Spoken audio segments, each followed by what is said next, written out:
사도신경 하심으로 8월 1일 월요일 새벽 예배를 하나님 앞에 드립니다.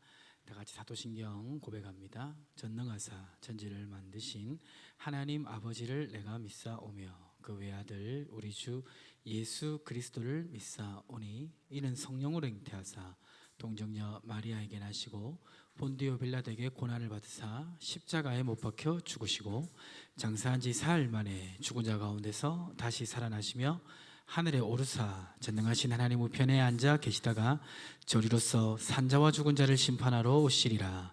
성령을 믿사오며 거룩한 공예와 성도가 서로 교통하는 것과 죄를 사하여 주시는 것과 몸이 다시 사는 것과 영원히 사는 것을 믿사옵나이다.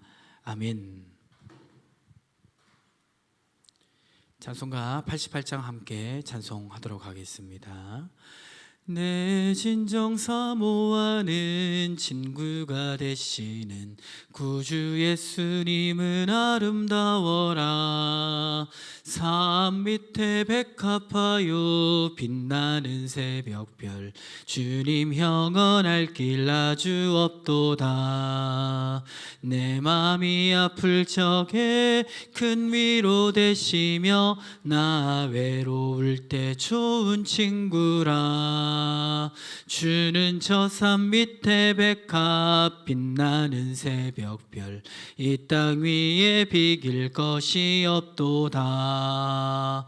내 맘의 모든 염려 이 세상 고락도 주님 항상 같이 하여 주시고 시험을 당할 때에 악마의 계교를 즉시 물리치사 나를 지키네.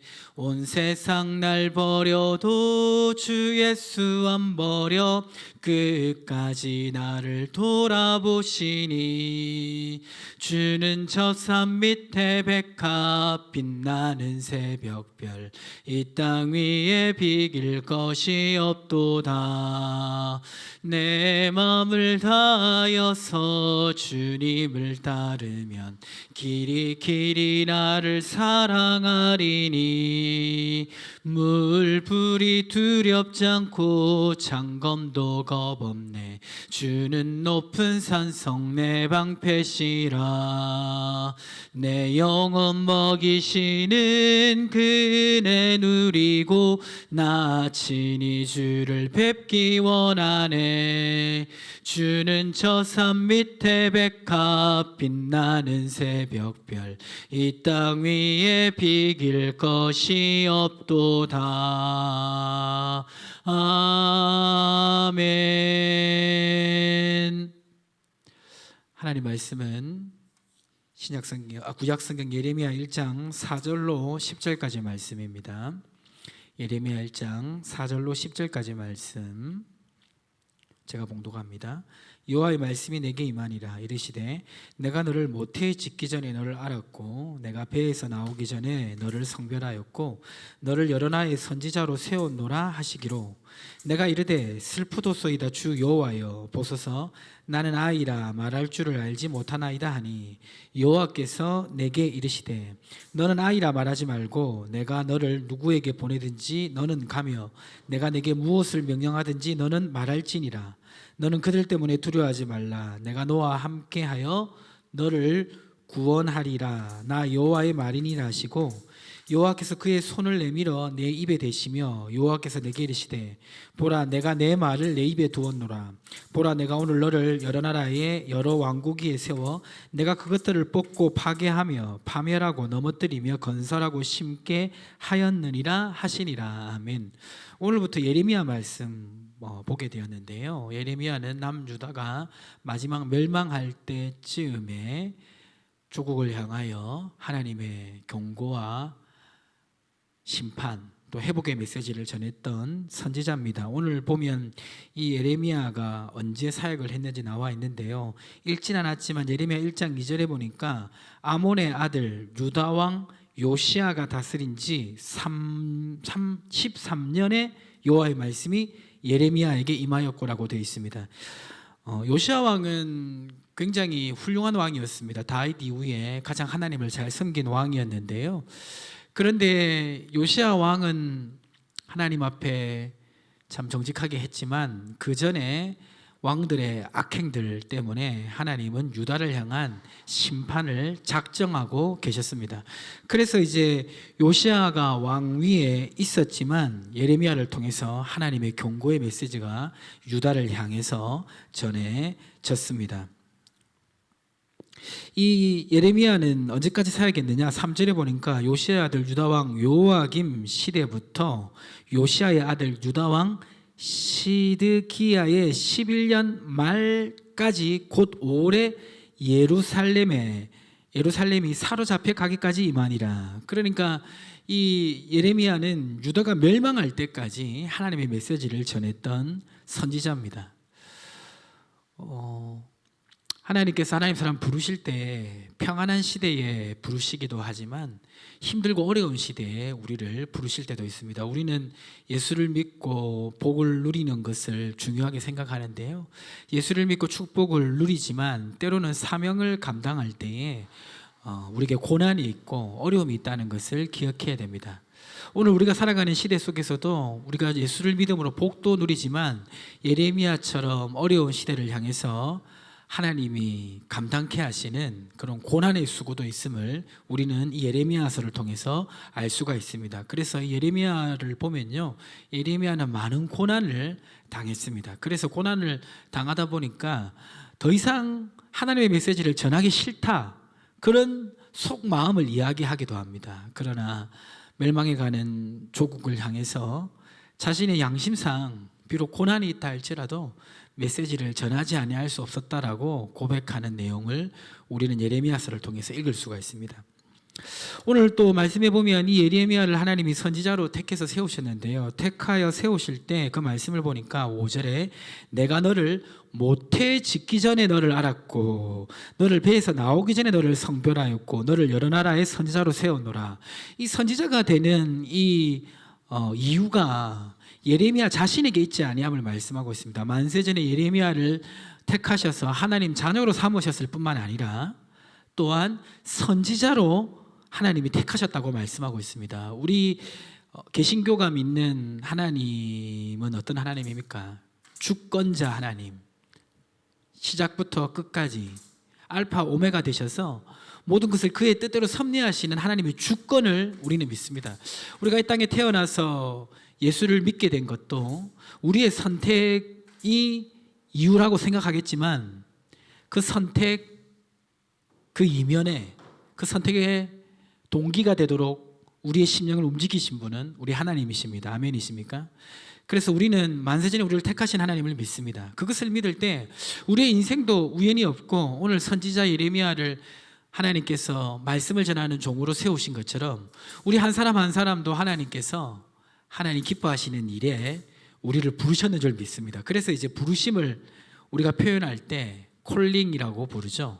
그리고 그 부르심을 통해 해야 될 일을 사명이라고 하잖아요.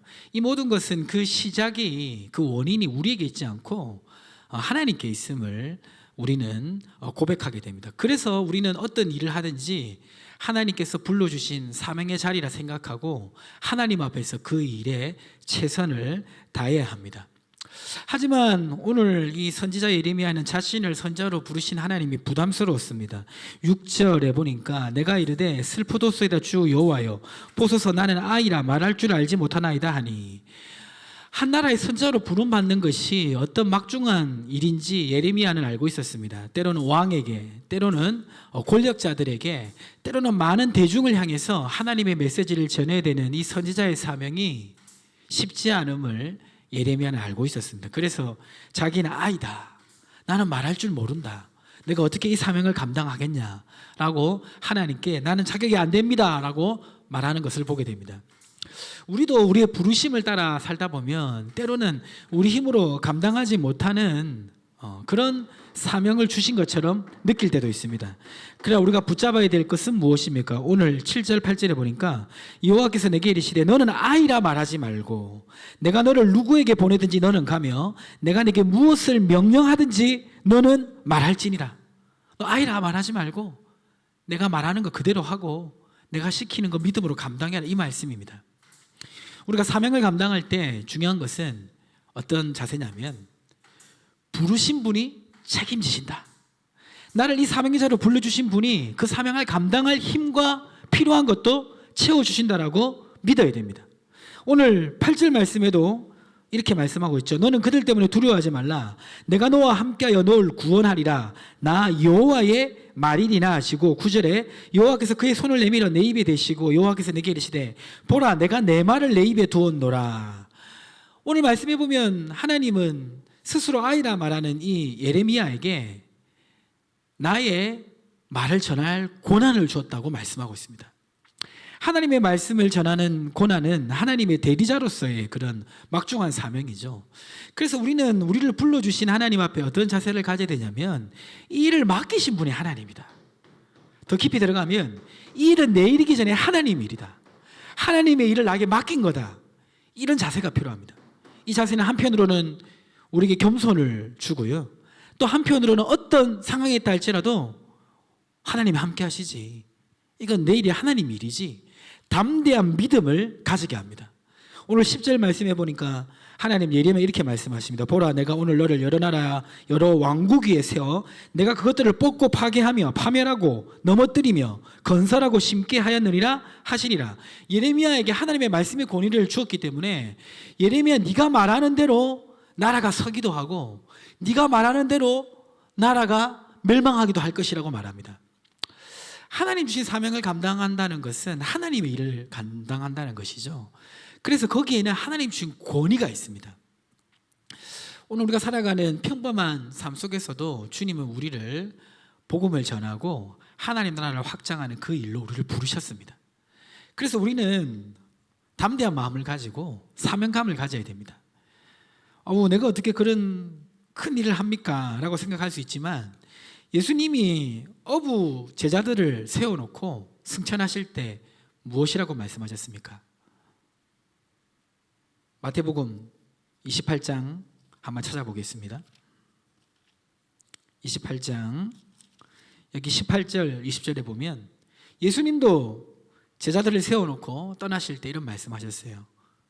예수께서 나와 말씀하여 이르시되 하늘과 땅의 모든 권세를 내게 주셨으니 그러므로 너희는 가서 모든 민족을 제자로 삼아 아버지 아들과 성령의 이름으로 세례를 베풀고 내가 너에게 분부한 모든 것을 가르쳐 지키게 하라. 볼지어다 내가 세상 끝날까지 너희와 항상 함께 있으리라.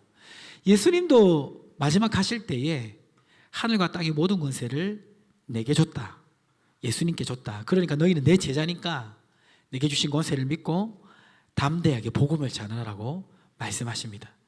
그러니까 예수님 이전에 하셨던 일을 제자들에게 맡겼던 거죠. 동일하게 오늘 우리가 살아가는 삶의 모든 현장은 하나님 우리에게 맡겨주신 일입니다. 가정의 일을 하든지 직장 생활을 하든지 평범한 삶을 살아가든지 또 큰 사업을 하시든지 어떤 일이든지 하나님이 나를 부르셨다는 것을 기억하고 하나님 주신 소명감을 가지고 일을 감당하시길 바랍니다. 하나님 기뻐하시는 일을 하고 기뻐하시지 않는 일을 하지 않고 하나님 기뻐하시는 일을 감당할 때는 이 일은 하나님 일이다. 하나님이 함께 하신다. 담대한 마음으로 일하시기를 주님의 이름 축복합니다. 우리 함께 기도하도록 하겠습니다. 오늘 주신 말씀 붙잡고 또 우리 공통기도 제목 가지고 함께 주의 이름 부르며 기도하겠습니다. 주여 하나님 아버지 오늘 주신 말씀 기억합니다. 하나님 예레미야를 부르신 하나님 우리 한 사람 한 사람을 부르셨습니다. 하나님 어디에서 무엇을 하든지 담대한 믿음으로 하나님 일하게 해 주십시오. 내 일이기 전에 하나님 일이라는 믿음을 가지고 일할 수 있도록 도와주시옵소서.